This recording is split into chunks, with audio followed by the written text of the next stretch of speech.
Uma das coisas que a gente acabou de cantar agora é a forma como a gente luta as nossas guerras, né? É assim que eu luto minhas guerras. Jonas também tinha as guerras dele e a gente viu algumas maneiras bastante humanas de enfrentar as guerras. A gente viu maneira fugitiva de enfrentar as guerras. Mas graças a Deus, no decorrer da história, a gente também vê ele orando. É uma pena que a oração só começou quando o negócio já estava feio, né? Mas a gente também vê ele orando. Lá no fundo do oceano, dentro da barriga do peixe, ele ora. Parece que quando a coisa apertou bastante, aí ele descobriu a maneira certa de lutar as guerras. E uma delas é exatamente isso, é orando. E é por isso que, já que ele se consertou, eu não quero hoje, então, falar mal do profeta Jonas. Eu quero tentar extrair aqui desse texto algumas coisas boas que a gente tem para aprender com ele. É por isso que eu tive a ousadia de colocar esse termo aí, profeta excelente. Porque o coitadinho sempre foi mal falado, é ou não é? Ele sempre foi criticado. Sabe como a gente conhece o profeta Jonas? O profeta fujão, não é? Toda vez que a gente ouve falar de Jonas, é o profeta fugitivo, o profeta covarde, o profeta teimoso. Nunca se ouve falar muito bem desse homem, não. E eu resolvi falar bem dele também. Uma das razões que eu resolvi falar bem dele é porque eu me identifiquei com muitas coisas, até porque eu também fujo de Deus, né? Eu também fujo de bastante coisa que eu sei que Deus queria de mim e eu tento me esconder. Tem um monte de desafio que Deus tem para mim e eu também não faço. Então, eu falei, se eu vou me identificar com ele, é melhor eu parar de falar mal dele. Amém? Vamos encontrar aqui algumas qualidades dele e tentar levar também para a nossa vida. Jonas, o profeta excelente. Olha só o porquê que eu chego nessa conclusão. Primeiro, capítulo 1, começa assim, no versículo 1. Veio a palavra do Senhor a Jonas, filho de Amitai, dizendo, dispõe-te, vai-te à grande cidade de Nínive e clama contra ela, porque a sua malícia subiu até a mim. Primeiro, Jonas conhecia essa cidade como cidade maliciosa. E era uma cidade tão maliciosa que a Bíblia fala aí que a malícia dela chegou até Deus. É claro que não precisa demorar para a malícia chegar em Deus, não. No dia que a malícia acontece, Deus já sabe, Deus já viu. O que na verdade está significando aí é que a malícia dessa cidade chegou a um tal ponto que agora Deus ia intervir e precisava mandar um profeta lá para falar. Mas era uma cidade tão podre que o profeta santo não queria pisar lá nem para evangelizar.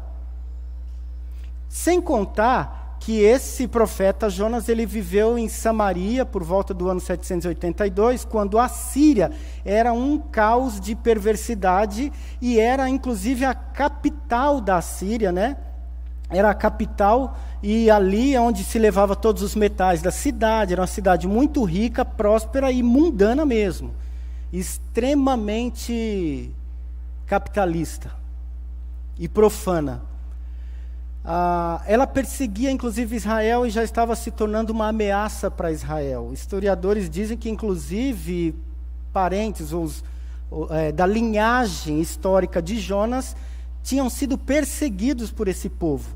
Ele não tinha um coração muito voltado. E é claro, Deus tinha que inclusive tratar uma mágoa ferrenha que ele tinha contra aquele povo. Imagina Deus te mandando evangelizar um povo que matou seus parentes. De um país onde seus avós foram mortos e agora Deus quer que você vire missionário lá para aquele povo que perseguia inclusive sua fé. Então, eu entendo um pouco. Não concordo, mas entendo. Não concordo com a fuga, mas entendo e até me identifico, porque, como disse, também fujo de alguns chamados. E a gente começa a ver aqui algumas coisas interessantes. A primeira dela, no versículo aí até o 5, voltando no 3, Jonas se dispõe.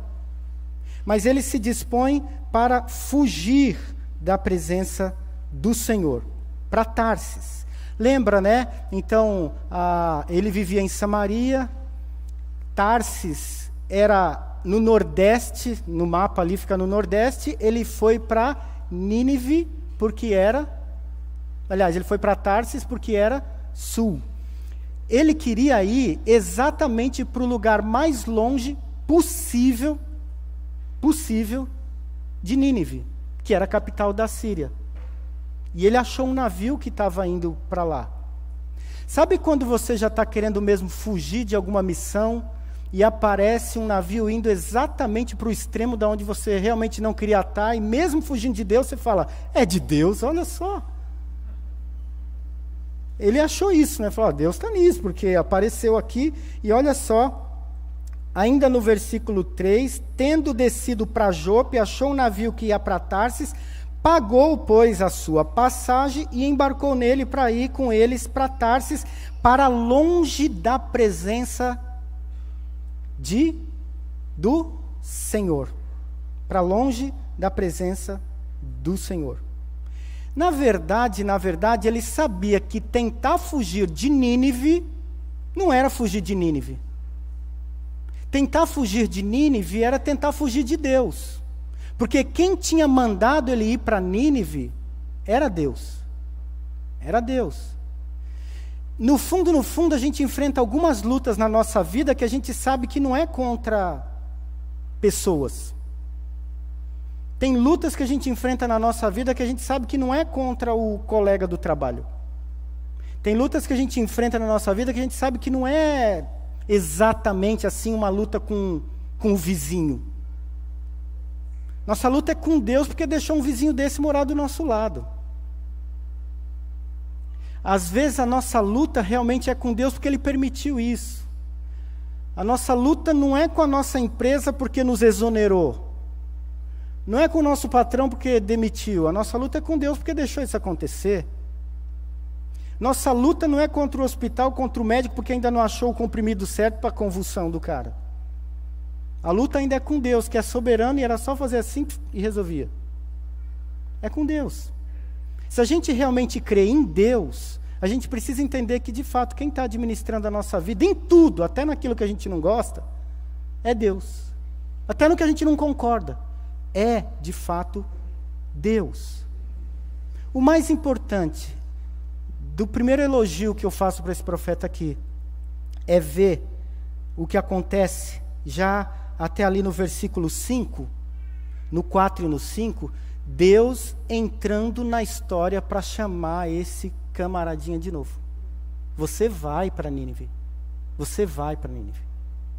Primeiro, gente, Deus não costuma insistir com ninguém duas vezes. Ele fala, ó, eis que estou à porta e bato, se abrir a porta eu entro. Se não abrir, o problema é seu. É ou não é? Deus não precisa se ajoelhar nos pés de ninguém pedindo por favor.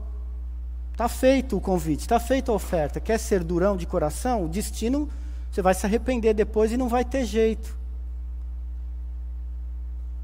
Primeiro que quem levanta os trabalhadores da seara é o próprio Deus. E Jesus mesmo falou isso. E a gente sabe, olha, a seara é grande, os trabalhadores são poucos. Rogue para quem? Para o Senhor da seara. E sabe o que o Senhor da seara faz? Vai bater de novo na portinha de Jonas falando, vai para Nínive. Deus não costuma insistir duas vezes com ninguém.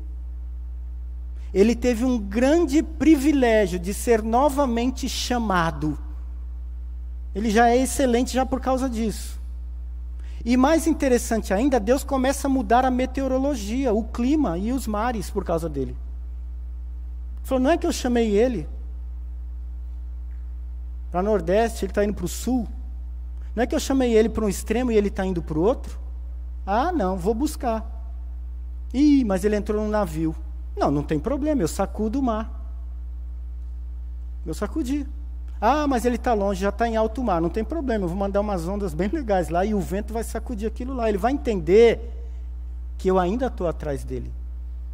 Ele vai entender que eu ainda estou atrás dele. Ele tem o privilégio de negar o chamado e Deus ir buscá-lo.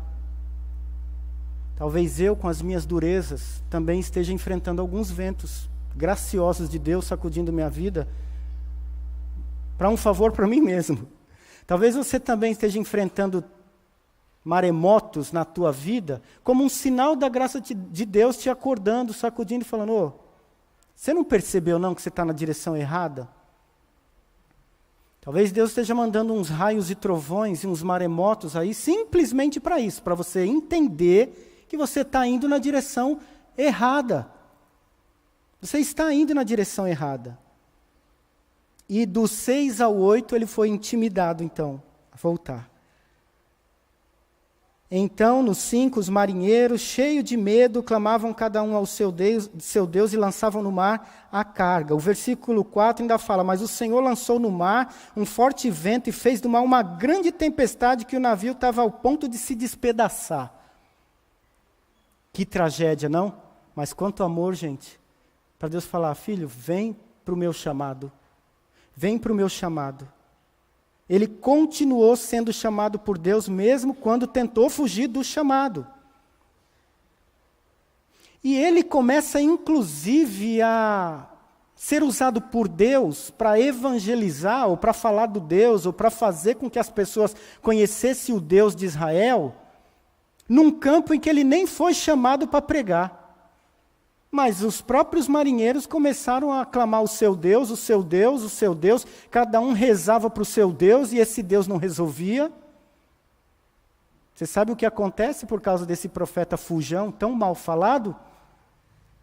Ele confessa ali que estava fugindo de Deus. Eles ficam com muita raiva dele, porque falam, então quer dizer que a gente está sofrendo tudo isso porque você está desobedecendo o seu Deus? Então vamos orar para ele. E todo mundo começa a orar para o Deus de Jonas. E eles começam a fazer voto com Deus ali. Esses homens se convertem diante de um pregador fujão. Esses homens buscam o Deus de Jonas. Esses homens são alcançados por uma missão de Deus, onde Deus nem mandou ele fazer. Olha que excelente profeta. Alcançou vidas onde Deus nem mandou ir. Às vezes a gente vai pregar num lugar que Deus chamou e ninguém se converte. Às vezes a gente vai pregar num lugar que Deus mandou e ninguém levanta a mãozinha dizendo eu creio. E ele foi pregar onde Deus nem mandou e ali mesmo Deus já começou a usar a vida dele. Sim, no meio de crise, de tempestade, no meio do maremoto, mas Deus começou a usar a vida dele. Quando eu era adolescente, eu só ouvia as revistas, os livros da história de Jonas, sempre como o covarde, teimoso, rebelde, fujão. Lembro de uma música que falava, eu não quero ser como Jonas a quem o peixe engoliu. Quem lembra dessa? Não me faça ser velhinho, só eu não. Por favor, tem mais alguma meia-idade aí?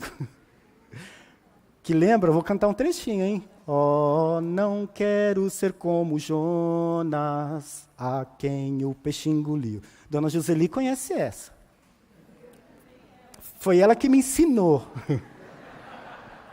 Desculpa te entregar, Dona Joseli. Mas a música era essa mesmo. Não quero ser como Jonas que o peixe engoliu, porque ele era teimoso, fujão. Mas tem coisa boa ali, gente. Tem coisa boa ali.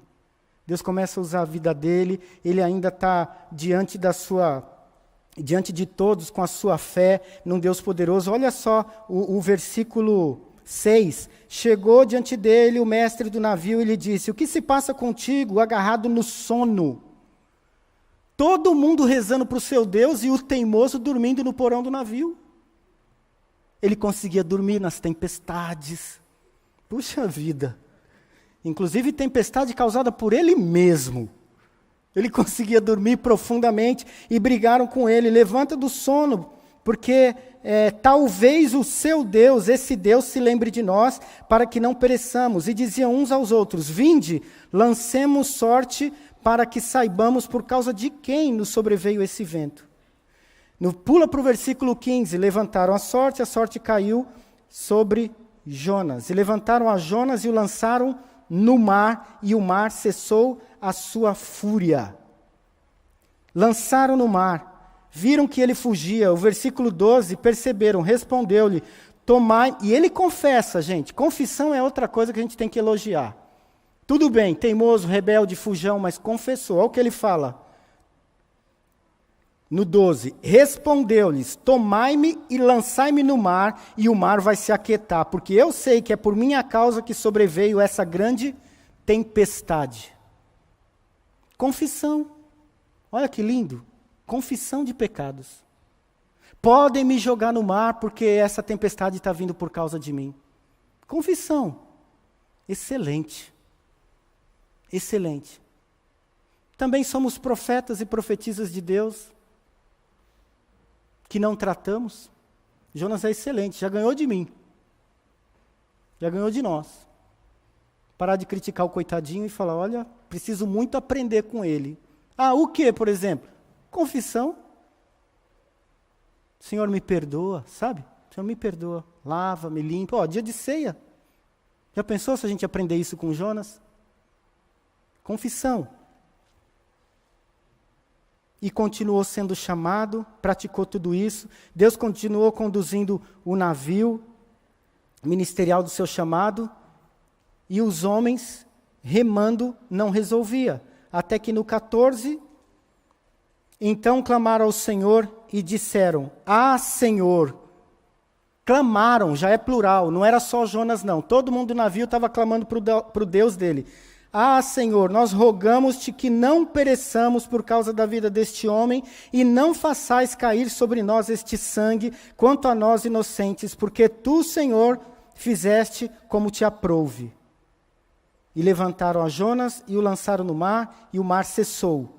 E olha o 16, temeram, pois, estes homens em extremo ao Senhor, e ofereceram sacrifícios ao Senhor, e fizeram votos. Prometeram o seguinte, olha, nós vamos seguir o Deus desse homem aí. É o Deus dele. Agora a gente viu quem é o Deus do céu, da terra e que move o mar. É o Deus dele. Gerou fruto num campo que nem era para ir. Fantástico, está ótimo. Mas aqui era só o começo. A gente entra agora no capítulo 2 e a gente vê o seguinte. Continua sendo treinado por Deus durante a tentativa de fuga. Ele foi lançado no mar. E no capítulo 2 diz assim, então Jonas, do ventre do peixe, aliás, volta no finalzinho do 17, lá do 1, que é, deparou o Senhor com um grande peixe para que tragasse, engolisse o Jonas, e esteve Jonas 3 dias e 3 noites no ventre do peixe. 3 dias e 3 noites no ventre do peixe. Foi lançado para a morte, ele falou, pode me matar porque todo o terror do maremoto que está acontecendo aqui é culpa minha, vocês podem me matar. Ele aceitou ser sacrifício para salvar a vida dos outros. Eu não aceito muito isso. Já preciso aprender com ele, porque ele aceitou. Falou, pode tirar minha vida para salvar a de vocês. Me joga no mar, que é tudo culpa minha. Jogaram e Deus mandou um grande peixe para engoli-lo. Eu vi recente agora um episódio como esse, de um homem que foi engolido por um peixe. Não ficou 3 dias, é claro, não sei quantas horas ficou e saiu vivo. Falei, gente, eu só tinha lido isso na Bíblia, mas o jornal até ajudou a crer, porque a gente acredita em Deus para um monte de coisa, tem umas que a gente lê e fala, tá bom. Né? Essa é uma delas. Deus providenciou. Gente, quem é que Deus chama e envia um meio de transporte submarino naquela época? Jonas.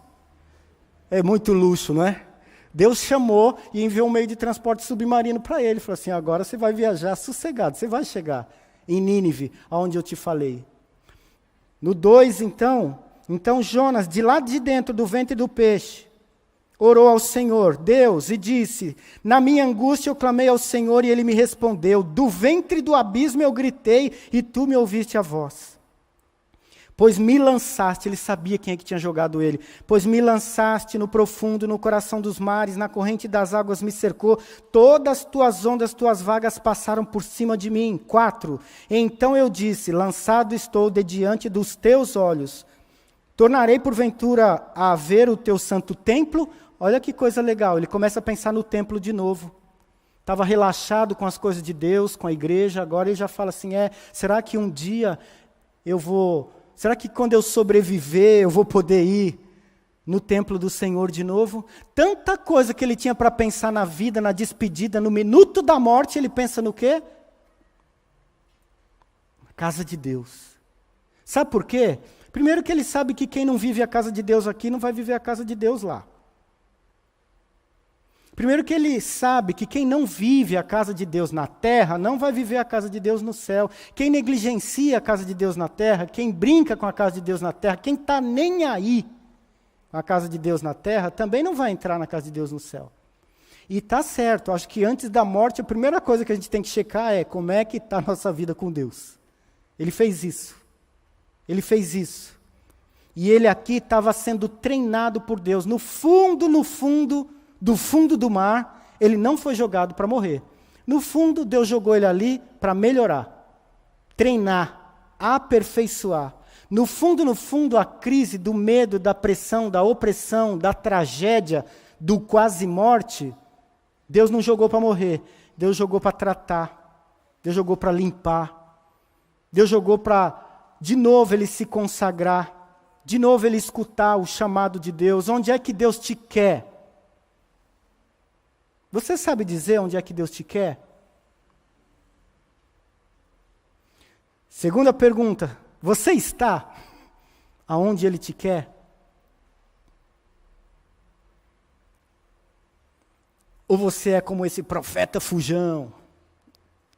Vamos falar bem dele, gente. Excelente. Estava sendo lapidado. Parabéns, Jonas. Parabéns. Estava sendo lapidado. Estava sendo tratado, limpado. Parabéns, Jonas, excelente você. Deus insistiu contigo, chamou de novo, e agora Ele está te aperfeiçoando para isso. Tomara que eu não precise afundar tanto, mas que eu quero ser tratado, eu quero. E quero estender esse convite para você também. E Deus está aqui hoje falando comigo e contigo. Você quer? O que você precisa mudar aí? Talvez não seja na área ministerial de um profeta que você esteja fugindo. Talvez você esteja fugindo em outras áreas. Em tantas outras áreas que talvez você esteja indo no extremo sul do norte que Deus te orientou. E você precisa e pode fazer isso, inclusive essa noite. Eu preciso então no final do culto lá conversar com o pastor para eu fazer isso. Nem precisa. Mais perto do que ele está, de você, aí. Aí. E te tratando, me tratando. Foi lançado para a morte, mas Deus deu um livramento. E o seu próprio livramento foi um dos maiores sinais de milagre, gente. A forma do livramento dele já foi um grande sinal de milagre. Esse era um profeta que podia começar pregando, falando do milagre dele. Se ele chegasse, olha, eu quero pregar aqui e falar de um Deus que inventou o submarino antes de existir, sabia? E me fez andar. Que outro profeta tinha um testemunho desse para dar? Eu acho que isso é mais difícil do que o de Elias, que curou não sei quem, né? Teve profeta que fez milagre, que trouxe azeite na botija lá, no vaso, não é? Fez multiplicar o azeite na casa de uma viúva. Ajudou a trazer alimento para a casa do pobre. Teve profeta que orou e a doença saiu. Eu acho mais difícil esse aqui, sinceramente. Eu acho mais difícil. Eu acho isso aqui um milagre muito maior. Muito maior. Não sei de outro milagre maior do que esse, tirando a ressurreição. Tirando a ressurreição, não sei, sinceramente. Sinceramente. Porque até atravessar o mar tem jeito. Mas ficar lá embaixo não dá. E a gente vê coisas extraordinárias que Deus fez, né? Mas Moisés tocou no mar com o cajado e o mar se abriu. Não, isso é impossível. A gente acredita que Deus fez o mar, mas não conseguiria abrir. Tem que crer. E aqui está um milagre extraordinário que Deus deu para ele. Já quase morrendo, ainda ora e se lembra do chamado do ministério. Olha o versículo 7, 8 e 9, quando ele ora e se lembra. Capítulo 2, 7, 8 e 9. Quando dentro de mim desfalecia a alma, eu me lembrei do Senhor, e subiu a ti a minha oração no teu santo templo. Os que se entregam à idolatria vã abandonam aquele que lhes é misericordioso. Ele começa a pensar agora nos idólatras. Finalmente ele está pensando, inclusive, em Nínive, que era uma terra de idólatras. Ele não pensava, não queria nem saber daquele povo, agora ele já começa a orar por esse povo ali. E no versículo 9 ele diz: com a voz do agradecimento eu oferecerei sacrifício. Aqui ele já está fazendo promessa para Deus: Senhor, se eu sair daqui, eu vou mudar. Oferecerei sacrifício, o sacrifício que eu votei, eu pagarei, porque ao Senhor pertence a salvação. E depois dessa oração, falou, pois, o Senhor para o peixe, e o peixe vomitou Jonas na terra. Se vocês olharem a distância que esse camarada percorreu de submarino 3 dias, o glória a Deus vai ser muito maior. E o submarino levou ele no destino da pregação. Parabéns, Jonas, você é excelente, não vou falar mais mal de você. Aliás, eu queria que Deus me desse algumas graças de ter essas qualidades desse profeta.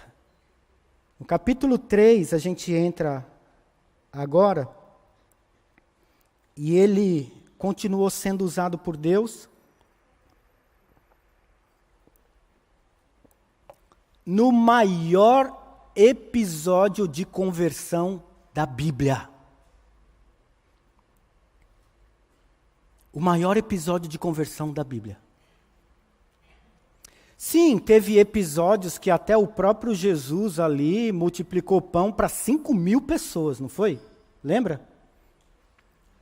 Mas a palavra de Deus diz que a cidade de Nínive toda se quebrantou e se converteu. Até o rei de lá chorou, se arrependeu, vestiu de pano de saco. E foi tão extraordinário que ele falou, não é só a gente que tem que se arrepender, não. Até os nossos bichinhos, nossos animais. Diz que eles vestiram os animais com pano de saco.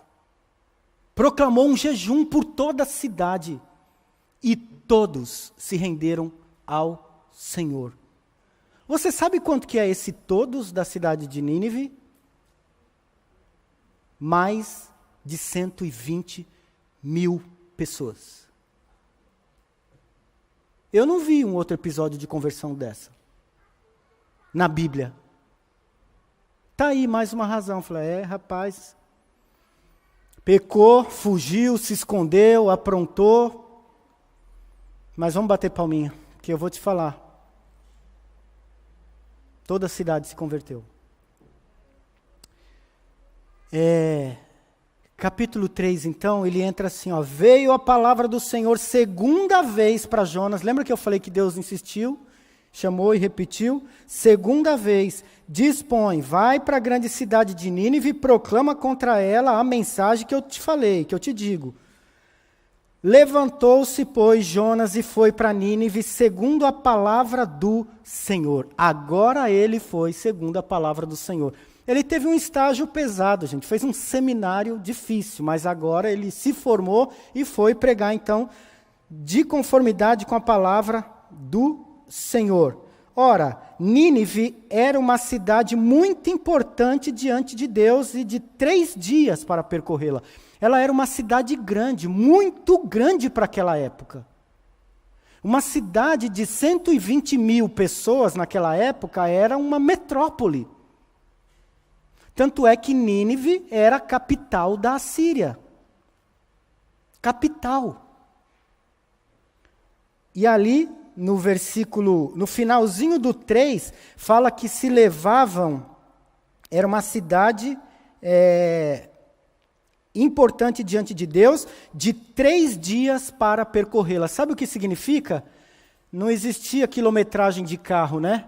Então eles faziam um traçado com soldados, com servidores do governo, andando a pé para medir. Então, esse era o nível de referência que eles tinham. Quanto tempo leva para atravessar tal cidade? 3 dias, 5 dias, 2 dias. E Nínive era uma cidade que se levava 3 dias andando a pé para percorrer. Essa descrição do tempo também está aqui para revelar uma outra coisa, que é o quê? A má vontade dele. Ele não queria. Tanto é que no versículo 4, começou a percorrer a cidade caminho de 1 dia. E pregava e dizia: ainda 40 dias e Nínive será destruída, subvertida. Ou seja, sabe por que a Bíblia está dando esses detalhes aqui? Porque se ele fosse fazer da maneira certa, levaria 3 dias para pregar em toda aquela cidade. Você sabe em quanto tempo ele pregou? Num dia só. Percorreu toda a cidade, sim, mas fez no tempo dele. No jeito dele, no ritmo dele. Para sair dali o mais rápido possível. E ainda a gente vê que bênção que foi, não é? Vocês conhecem a história final, a cidade inteira se converteu, nós vamos chegar lá, está aí já, próximo, capítulo 4. Mas dá uma paradinha aqui, gente. Olha que coisa, que coisa. Não queria mesmo ficar. Ainda tendo obedecido, fez no lugar certo, na cidade certa, pregou a mensagem certa, mas de jeito errado. Vocês já viram isso acontecer? Isso acontece. Às vezes a gente fala do Deus certo, às vezes a gente discute princípios do jeito bíblico, mas não como deveria ser. Quando a gente está numa roda, numa discussão, na nossa liderança, como que os líderes de ministérios defendem os seus princípios? Cheio de versículos, mas às vezes da forma errada. Às vezes aproveitando a pandemia para poder dar a cotovelada. Nas nossas assembleias, debates, não significa que às vezes falamos a coisa errada ou mentirosa. Falamos uma verdade sim, mas falamos sim, daquele jeito sim. Falou uma verdade. Verdade verdadeira. Falou a verdade verdadeira correta. E eu vou ser bem redundante. Falou a verdade verdadeira correta, mas do jeito errado. Do jeito errado. Como é que você conversa com os teus filhos? Às vezes, tudo que você está falando para ele é verdade, mas será que fala a verdade do jeito certo? Como é que você conversa com o teu marido? Como é que você conversa com a tua esposa? Como é que você conversa com os teus irmãos na reunião? Como é que você conversa com os teus liderados na liderança? Como é que você conversa com os teus colegas na tua empresa no momento de crise, de uma discussão? Às vezes você fala realmente a coisa certa, mas perdeu a razão porque falou do jeito errado. Falou a coisa certa, mas perdeu a razão porque falou do jeito errado. Era para ganhar um elogio. Pregou para uma cidade inteira, converteu mais de 120 mil. E ainda vai ser reconhecido como o profeta fujão. Pregou a mensagem certa, a maior conversão da história, da Bíblia, que eu não vi outra igual. E mesmo tendo feito esse grande milagre extraordinário de até andar de submarino de Deus, vai pagar a conta e ser reconhecido para o resto da vida como um profeta mau, fujão, preguiçoso, profeta covarde, profeta desobediente. É isso que a gente sabe do Jonas, é isso que a gente sabe. Quem é Jonas? Profeta desobediente. Vamos fazer musiquinha para ele disso. É assim. Eu também preciso lutar com isso, porque eu me esforço sempre por falar a verdade, procuro ser do princípio mais bíblico possível, até estudo para isso, e quero ler até o que estava escrito antes de traduzir para a minha língua, para ver se na tradução não perdeu algum elemento importante. Olha que legal, que cara erudito, né? Tá, não basta falar a verdade, tem que falar do jeito certo, senão você perde a pessoa. Não basta falar a verdade, tem que falar do jeito certo. Senão você talvez até ganha pessoas, mas vai sair sempre com um mau nome. Eu falei, eu preciso corrigir isso, para mim, preciso corrigir essa postura e preciso entender realmente, toda palavra, toda escritura é inspirada por Deus e realmente é útil para correção. Até Jonas é útil. Até Jonas, né, gente? É útil. Toda escritura é útil, é inspirada por Deus para nossa exortação, para nossa correção, para nossa educação na justiça, a fim de que homens e mulheres de Deus sejam perfeitos e perfeitamente habilitados para toda a boa obra.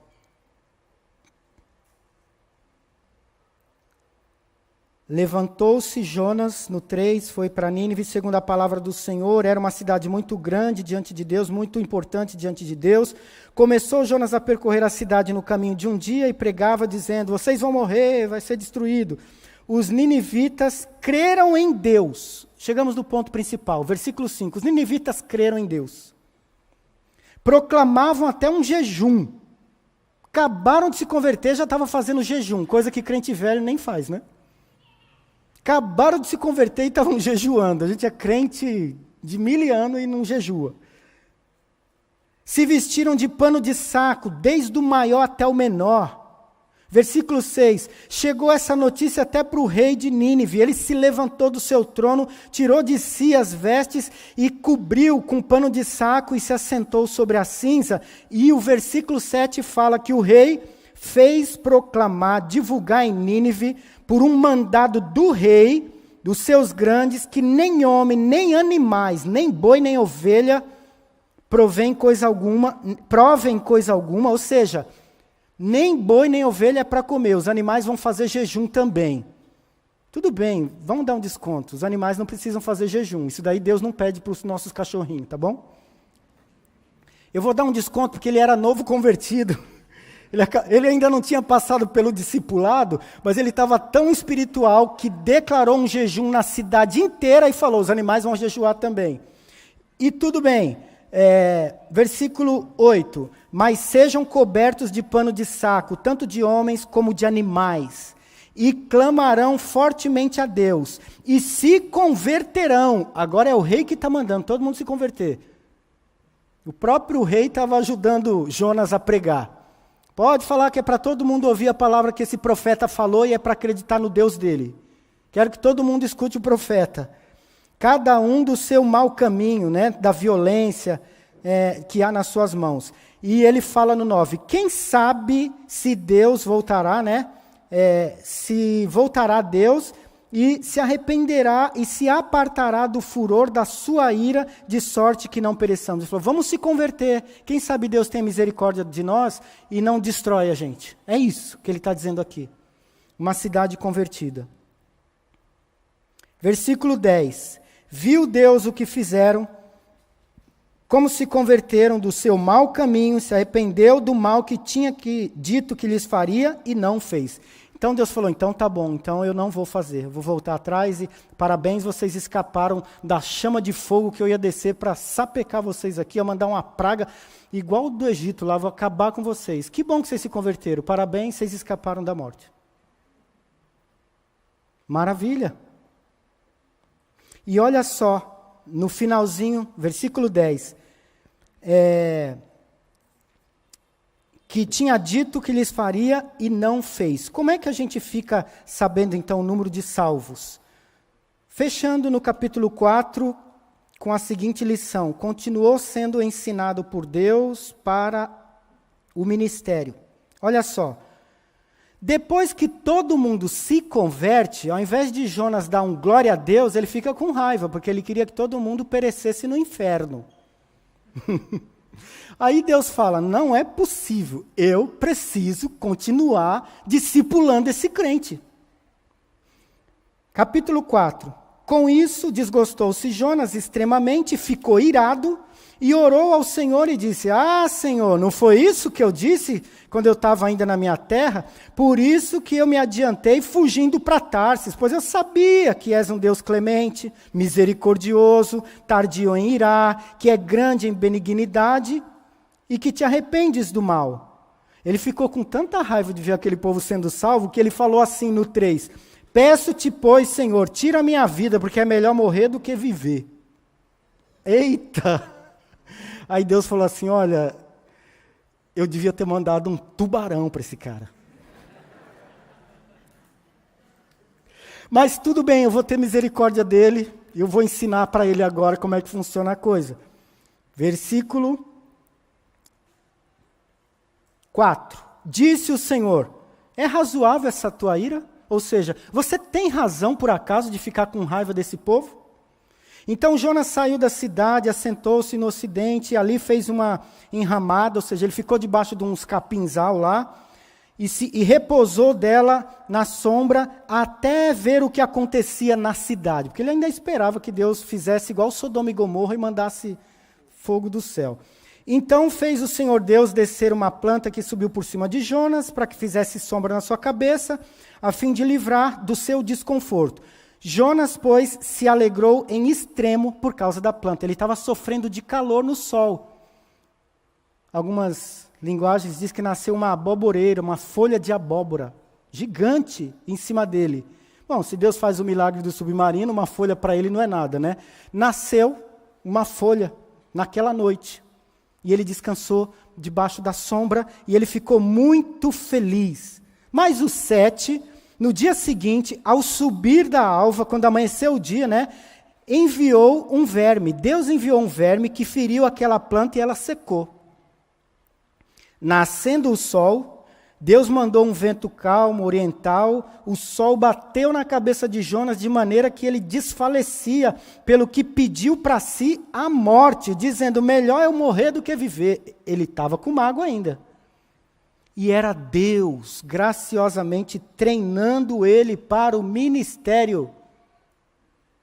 Versículo 9. Então, perguntou Deus para Jonas, é razoável essa tua ira por causa de uma planta? E ele respondeu, é sim. Ele estava com raiva, né? Deus falou, quer dizer que você está com raiva porque morreu uma planta? Tô mesmo. E ele ainda falou no versículo 9, no finalzinho, é razoável a minha ira até a morte. Ele está querendo dizer, sim, eu tenho razão de querer morrer, sim. Versículo 10.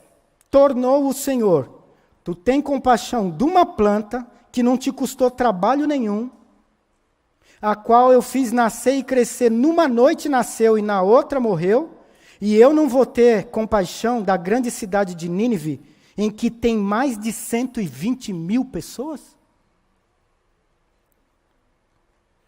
E inclusive elas nem sabem discernir entre a mão direita e a mão esquerda, e também muitos animais? O que Deus está dizendo é o seguinte, Jonas, você está todo indignadinho, todo mordido, todo com raivinha, porque eu matei uma planta que estava trazendo sombra para você. Uma folha de abóbora. Você está triste por uma folha de abóbora, e eu não vou ter misericórdia de uma cidade com mais de 120.000 pessoas que não sabem nem o que é direita e esquerda? Hã? Não vou ter, não? Sim ou não? E morreu o assunto, porque o livro terminou com essa pergunta. Deus nem responde. Acabou. Aprenda. Tem coisa que Deus não vai falar, Ele vai perguntar para você. Tem coisa que Deus nem vai falar. Ele vai lançar uma pergunta. Aprenda. Cresça. Cresçamos. Preciso crescer, orem por mim. Igreja, em nome de Jesus. Ore por esse pastor Jonas aqui. Tá bom? Peço oração na minha vida para vocês. E se alguma coisa, inclusive, se identificou, peça oração e ore também por você mesmo. Para que nas nossas fugas ou tentativas de fuga, a gente aprenda a ser um profeta treinado, tão excelente, que Deus vai, busca, manda maremoto, insiste, salva, inventa submarino, leva, faz com que o ministério seja um sucesso, 120.000 se converte, ele se revolta, e Deus dá uma plantinha para ter sombra para ele, opera misericórdia, ele fica indignado de novo, e Deus fala, quando é que você vai crescer, Everson? Quando? Com todas estas tuas crises e problemas, inclusive problemas teus que você mesmo causa, com todas elas, só estou te treinando para o ministério, é só isso. Cresça. É o que Deus fala para mim e é o que eu desafio para você também. Ore agora, pensando na ceia do Senhor, quero chamar o Ministério de Música. Pensei numa resposta final para dar, mas se a própria Bíblia não deu e terminou com pergunta, amém. Que Deus nos ensine com o Espírito Santo. Eu só quero convidar você que de repente está fugindo de Deus a se consagrar. Você que está pegando um navio no lado contrário para fugir de Deus, não fuja mais, viu? Até balançou a cabeça. Assim. Não fuja mais, viu? Esse é o teu lugar. Deus te quer na obra dele, esse é o teu lugar. Deus te quer na casa dele. E participando da mesa dele. É um convite para você. Seja você um membro aqui dessa igreja ou de qualquer uma outra igreja de fato verdadeira e que prega esta mesma palavra, você é nosso irmão. E está convidado a participar conosco. Mas que você faça como Paulo fala lá em 1 Coríntios. Examine-se, pois, o homem a si mesmo, e então coma do pão e beba do cálice do Senhor. Examine-se, pois, o homem a si mesmo, e então coma do pão e beba do cálice do Senhor. Versículo 28. 1 Coríntios 11, 28. Examine-se, pois, o homem a si mesmo, e então coma do pão e beba do cálice. Não é o pastor que vai te examinar, viu? Não é a diretoria administrativa dessa igreja que vai te examinar, viu? Não é o conselho espiritual da igreja e o presbitério que vai te examinar, viu? Vamos tentar ser o mais bíblico possível.